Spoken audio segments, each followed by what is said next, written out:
Hola, ¿qué tal? Bienvenidos nuevamente al taller de Educación, Arte y Comunidad, Articulaciones para la Creación de Proyectos. Bueno, en el bloque 5 de este taller, uno de los objetivos es revisar algunas experiencias exitosas en torno a la articulación entre arte y educación que hayan tenido impacto importante en las comunidades donde se desarrollan, para ubicar los elementos que las hacen exitosas. Y en este sentido es que hoy contamos con la participación de Viridiana Becerril. Ella nos va a platicar acerca de una experiencia en particular que está desarrollando y de su trayectoria en este campo. Juana Viridiana Becerril Fernández es maestrante en pedagogía. Su trayectoria profesional la ha desarrollado de manera independiente, realizando diversos proyectos que articulan justamente educación, arte y desarrollo comunitario. Entonces, bueno, Viridiana, bienvenida a este espacio, gracias por acompañarnos. Gracias. Y pues iniciamos con algunas preguntas. ¿Podrías contarnos un poco acerca de cómo es que llegaste a interesarte como pedagoga en la articulación entre educación y desarrollo comunitario, teniendo como herramienta fundamental el arte y la literatura?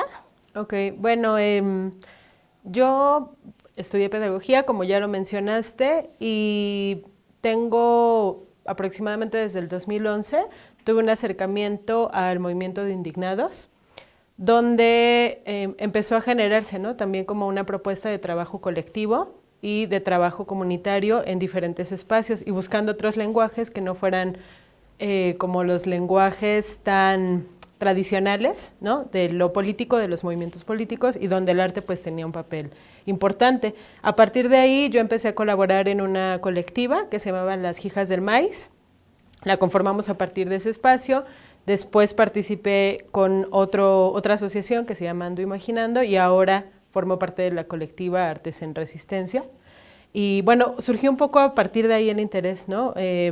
Como a mí, mi interés es el campo de la educación, pero ahí era como generar también otras formas de organización para poder generar proyectos educativos, culturales, artísticos, desde una visión política también.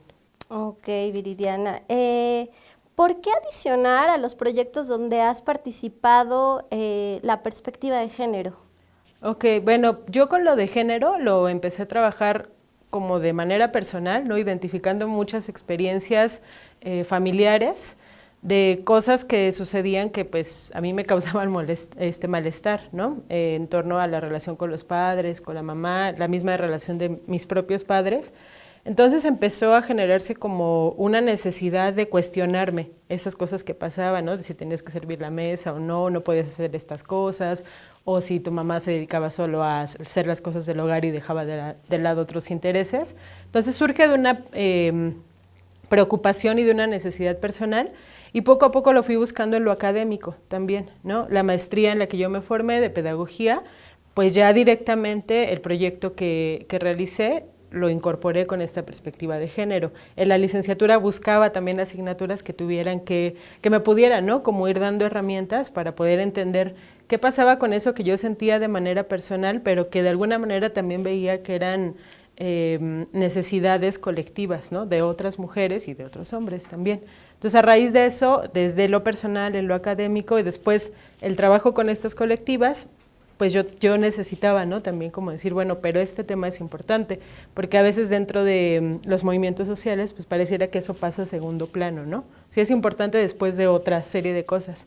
Entonces, lo que yo he intentado en esos trabajos colectivos es que sea un eje, ¿no?, de nuestra actividad y de los proyectos que generamos. Claro, y el arte te ayuda entonces a mirar desde otro lugar la perspectiva de género e impactar en las comunidades. Sí, yo un poco me daba cuenta que con los talleres de género, pues a veces se vuelve como solo repetir un discurso, ¿no? O sea, vas al taller, así está muy mal lo que hice, ¿no? Pero yo ubicaba que no había como, sí había una reflexión quizá, pero no el impacto que a mi parecer es necesario que haya, ¿no? Y el arte en ese sentido, a mí de manera personal, la parte de la literatura, me gusta mucho leer, me gustan mucho las novelas y los cuentos, y fueron elementos que me permitieron también ubicar que podía ser un medio, ¿no?, para transformar realidades, y un medio muy sutil, porque a veces hay mucha resistencia, ¿no?, en el tema de género y de feminismos, pues es así como a mí no me pasa, ¿no? O yo ya superé esa parte. Y con el arte creo que puedes intervenir de una manera muy sutil, pero haciendo también cambios. ¿En qué proyecto estás trabajando ahora? Formo parte, como te mencionaba, de la colectiva Artes en Resistencia. Es una colectiva que se formó desde el 2012. Yo me incorporé en el 2013 a esta colectiva y pues el objetivo primordial es realizar proyectos culturales donde se analicen y se propongan otras formas de entender las cuestiones de género, las construcciones de género a partir del arte. El año pasado hicimos una campaña en Iztapalapa donde ocupamos pues el cine, ¿no? Hubo cine debate, hubo un festival cultural, hubo una exposición fotográfica que estuvo en la UAM Iztapalapa para cuestionar justo estos discursos, ¿no? Discursos asociados particularmente al tema de violencia contra las mujeres. Y este año conformamos una biblioteca feminista itinerante y pues es como el eje rector la biblioteca. A partir de ahí estamos generando diferentes actividades para mover también todas esas lecturas, ¿no? Estamos en un país donde supuestamente se dice que no se lee, pero creo que a veces pues hay que ser más creativas también en cómo generamos vínculos entre la palabra escrita, ¿no? Y con los sujetos para que se pueda leer sin necesidad de sentirte obligado a leer algo, ¿no? Entonces ahorita estamos con la biblioteca, conformamos una antología poética a partir de una actividad que se llama Aquelarres Poéticos, donde la cuestión es, a través de la poesía, poder denunciar diferentes situaciones vinculadas al género y al feminismo, de poetas que no son tan reconocidas, ¿no? Pero que han escrito y que nos parecía interesante conocer también ese trabajo. Y estamos conformando una antología de cuentos feministas a nivel América Latina, que sale el próximo año, esperamos. Ahorita estamos en la etapa de... Ya fue la convocatoria, ya recibimos los cuentos y estamos en el diseño de esta antología y pues la cuestión es eso, ¿no? Crear otros discursos que puedan hacer frente también a los discursos dominantes sobre el tema de género. ¿Y cómo ha sido la recepción, por ejemplo, en esta experiencia en Iztapalapa de la comunidad? ¿Si hay otra disposición al abordaje, por ejemplo, de la perspectiva de género? ¿Sí notas cómo ha sido ese vínculo? Pues notamos que una primera parte del proyecto, de la campaña, fue hacer unas entrevistas sobre situaciones de violencia, una encuesta. Yo estaba un poco renuente a ese trabajo porque a veces creo pues, que decimos lo que pensamos que es correcto, ¿no? O que la otra persona quiere escuchar. Entonces hicimos una encuesta donde nos dimos cuenta que se identificaban violencia solamente como violencia física. Entonces pues la mayoría de la gente decía, no, pues yo no paso por esas situaciones o no estoy viviendo eso. Y otras formas de violencia, como la violencia simbólica, ¿no? La violencia psicológica, no la identificaban tanto como formas de violencia. Entonces esa encuesta pues, nos dio pie para decir que hay que ahondar también en otras formas y que a través del arte pudimos hacerlo, ¿no? Y la gente se vinculaba más por decir, voy a ir a ver una película. Ya en el momento se generaba un debate, ¿no? Pero era como, qué bueno que haya películas en la cancha de básquet, ¿no? Entonces la gente pasaba al rato, regreso con mis hijos. Entonces, por eso digo que es como muy sutil, ¿no? Porque a quién no le gusta ver una película, ¿no? A lo mejor ver fotos en la calle, una obra de teatro, y poco a poco, pues a partir de esas maneras, podemos generar debate en torno a las problemáticas que nos interesan. Entonces, como fue en espacios públicos, pues la recepción fue variada, ¿no? Había espacios donde sí convocaba mucha gente, ¿no? Sí había un interés particular por ese tipo de actividades, y otros donde pues no, la gente no asistía, ¿no? O de repente así como, pues estamos también muy acostumbrados a recibir algo a cambio, ¿no? De estar participando en algo que es. Entonces era así como, ¿pero por qué vienen? ¿O es un partido político? ¿O qué quieren, no? O sea, ¿por qué están aquí? Entonces también creo que eso pues fue muy, muy interesante, las diferentes perspectivas que hubo en el trabajo y que sí hubo un acercamiento a partir de estos otros lenguajes, ¿no? Y bueno, esa es como la parte positiva y la aceptación de la comunidad, pero ¿qué retos has enfrentado, tanto como dentro de la colectiva como hacia afuera, ya en la hora de implementar los proyectos?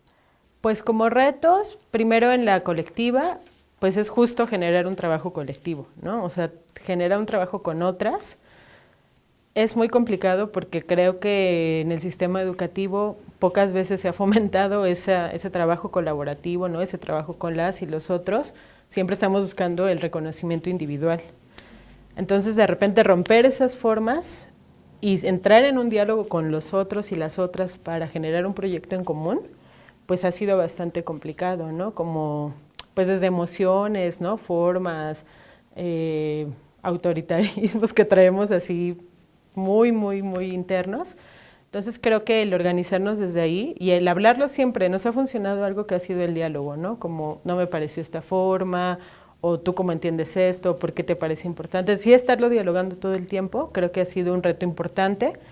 Y la otra cuestión, pues de retos, por ejemplo, cuando estuvimos en Iztapalapa, fue que cuando quisimos ocupar algunos espacios, por ejemplo, algún foro cultural, ¿no? No se le daba la importancia al tema y se veía como una estrategia de acarreo, ¿no? Entonces era, sí, un festival para las mujeres, no, pues hágalo en noviembre, que viene la fecha contra la violencia hacia las mujeres y les traemos de los diferentes centros que trabajan este tema. Entonces, no se le da la importancia y cuando se le da, pues es como una mera estrategia política, ¿no? Para beneficiar solamente a algunas personas. Ese ha sido un reto y pues la resistencia del tema, ¿no? O sea, abrirnos a hablar sobre esas cosas, cuando es el cine debate, por ejemplo, pues también, ¿no? O sea, contar algo que me está pasando, pues también no es tan fácil, ¿no? Entonces ha sido como un trabajo que es como poco a poco, ¿no? Poner en la mesa que existe este tema, que existen estas problemáticas y ya la gente se va involucrando de distintas maneras y con distintos tiempos también. Ha sido de los principales retos. Y Viri, regresando como para ir delineando o cerrando, entonces toda esta experiencia, tu formación académica, ¿cómo te ha permitido conceptualizar a ti lo educativo y lo artístico en un ejercicio profesional o en una práctica vinculada directamente con el desarrollo comunitario? ¿Qué matices tiene tu concepción de educación y de arte con relación a otras que circulan pues, en la academia o en otros proyectos? Bueno, pues yo en un proyecto que estuve en el 2000, ya no me acuerdo, desde el 2007 creo, que fue donde hice mi servicio social y terminé mi tesis de licenciatura, coincidí mucho con una visión que era la educación como un espacio de lucha, ¿no? Entonces, pues creo que el primer elemento es eso, como quitarle el carácter neutral a lo educativo, ¿no? O sea, que hay posiciones y que hay relaciones de poder dentro de eso, y yo me posiciono pues desde ese otro lado, de crear un discurso que no sea sexista, que no sea excluyente, ¿no? Que no sea discriminatorio. Entonces, para mí me gusta entender así la educación, ¿no? Un espacio de lucha donde uno tiene que posicionarse y a partir de ahí generar sus proyectos, ¿no? O sus perspectivas. Y el arte, pues, ha sido también todo un reto porque yo soy pedagoga, ¿no? No soy artista, no desarrollo tampoco como alguna práctica artística como tal. Y pues de repente nos han hecho mucho la crítica de que el arte también no tiene una ideología, ¿no? Entonces que el hecho de hablar de arte y feminismos, por ejemplo, pues es como ya imponerle algo al arte cuando el arte es como muy libre.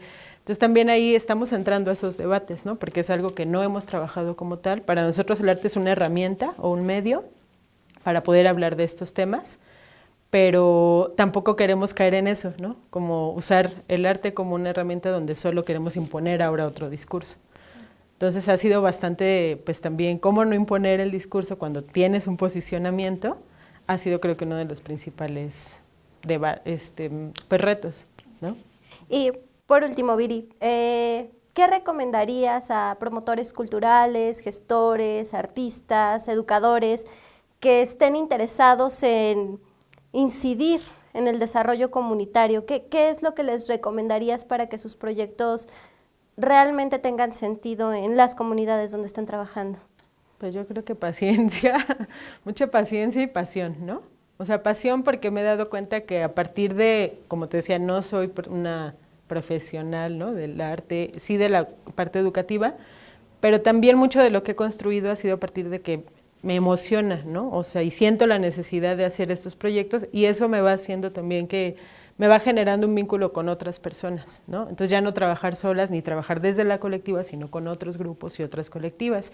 En la cuestión de desarrollo comunitario, pues ha sido muy interesante que no solo hemos trabajado en Iztapalapa, que fue donde pues hizo mayor trabajo el año pasado, sino también como apoyar movimientos de defensa de lo comunitario en otros espacios, ¿no? Entonces creo que pues la pasión es una recomendación, la paciencia también, porque pues sí, ¿no? De repente uno quiere ver transformaciones de un día para otro y no es posible, y a veces en el no ver esos cambios, pues dejamos los proyectos inconclusos, ¿no? O decidimos empezar otra cosa o nos decepcionamos de esta parte.